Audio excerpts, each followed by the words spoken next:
There is an alarmingly large amount of young American men that watch OnlyFans. Like that plus porn, plus social media, plus dating apps. Like it's really killing modern dating. It's really just killing our ability to like build genuine connections. It's just so abnormal for humans to have this much access and visibility to so many people, especially for men who are more prone to, the temptations. Social media and dating apps really give the illusion of like endless options or always being able to find someone better in some way.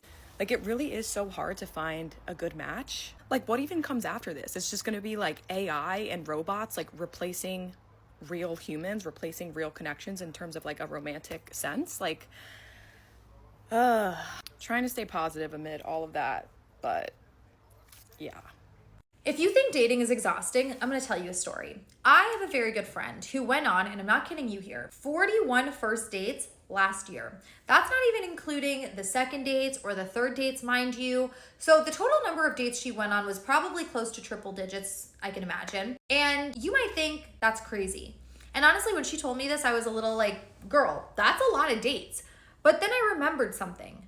Dating is a numbers game, and she gets that. She understands that every date she goes on that doesn't lead to anything or any rejection that happens means she is one step closer to meeting her person. She understands that you got to kiss a lot of frogs before you meet your prince or your princess. You don't think she's tired? You don't think she's drained? You don't think she's exhausted? Of course she is. But she picks herself up, she dusts herself off, and she gets back out there. She's also willing to try things. She downloads dating apps. She goes out in person. She is relentless on her quest to find love because she knows that love still exists. And that's the point. Anytime you feel like throwing in the towel, think of her because your person is out there too, but you gotta try. And just because a date went bad or 2 dates didn't go well doesn't mean that your person isn't maybe date number 3 or date number 33. Look for them. They're looking for you. Follow for more dating advice and good luck. It took me 2 years to finally figure out why people struggle with dating and why it sucks for a lot of them. I became single a couple years ago after being in a relationship for almost 10 years, only to see how messed up the dating world was out there. People were having a hard time, people were tired, burned out, getting ghosted, and not being able to connect. And I realized I was seeing an entire generation trying to solve a connection problem with these connection tools. Dating apps, ghosting, casual flings meant to fill emotional gaps without the emotional safety. That is not modern love. That is collective avoidance. People are hurt, scared, uncertain, longing to be seen, but they have built habits, belief systems, and dating cultures around never admitting the truth. Connection starts from curiosity, no performance. Romance should be rooted in resonance, not reaction. And intimacy should be used as a mirror, not an escape. Relationships are built in presence, share values, and willingness to be seen. All right, let's be honest, because I'm a little fired up right now. You know what the problem in today's generation is that if you care too much, you push people away. If you treat your man or your woman well, you're considered a simp or whipped. Like, what? When did we start this process of thinking? When did this become a thing? Then you have relationship gurus, you have dating coaches on here saying you can't make yourself too available. You can't text back right away. Like, I understand the psychology behind that all, but if that's the person you're going to attract, you can have them. And the harsh reality of it is that in today's world, if you have boundaries, you might need to accept that you're going to be single for a while. Let me just say this, and I know I look a mess, but I'm working from home. Women in tech, if you got questions, let me know. I'm working from home. But anyway, dating is exhausting. It is absolutely exhausting. And especially when you do it with healthy, good intentions, you are going to come across a little bit of everything. Just like being a good man, you're gonna come across a variety of women, both good and bad, and some that don't even know what they want to be. Just like being a good woman, I'm a woman, I have come across and I'm approached by a little bit of everything. One thing that I have learned in my 29 years of life, it's about not what you're approached by, but by what you choose to give attention to. And my whole thing is, I haven't really chosen, in my opinion, people that appear bad or people that appear like they don't have themselves together or people that appear like they would abuse me, or appear like they're hoes, or appear like they just want to be in the club. And then literally once conversation starts, sometimes even once I'm already in the relationship, I see the true colors. I see the things that they did not show me for months. And I don't mean 1 or 2 months. I'm talking about 4 or 5 months. What we have to understand, especially in this dating culture, people know how to play the game, and people know how to be something they're not longer than you would anticipate. And I'm not saying that that's a reason to give up on love. Trust me, I don't give up on love, and I serve a good God. So as much as sometimes I want to give up, I right now am just leaning on God and just really getting myself together, because I want to make sure that the next season that I'm in, the next person that I date, the next relationship I'm in, I'm healed, I'm whole, and I have learned from my experiences. I don't allow the hurt, the pain, the betrayal, the manipulation, whatever I've experienced to hinder me and hinder me and the next person's relationship, because they may be my Adam. Now, what I am saying though is, yes, I have things to work on, and I'm doing that, and I'm constantly working on myself. But it is exhausting to go into dating with healthy, good intentions, with an open heart, with open bank accounts, with open mind, and get with or deal with people who want to play games because they've been so hurt, because they've been lied on, because they've been abused. You know, you hurt people. And I'm just learning that sometimes it's just best for me to just be single, because this is exhausting to try to prove to someone that you are a good woman. It's exhausting.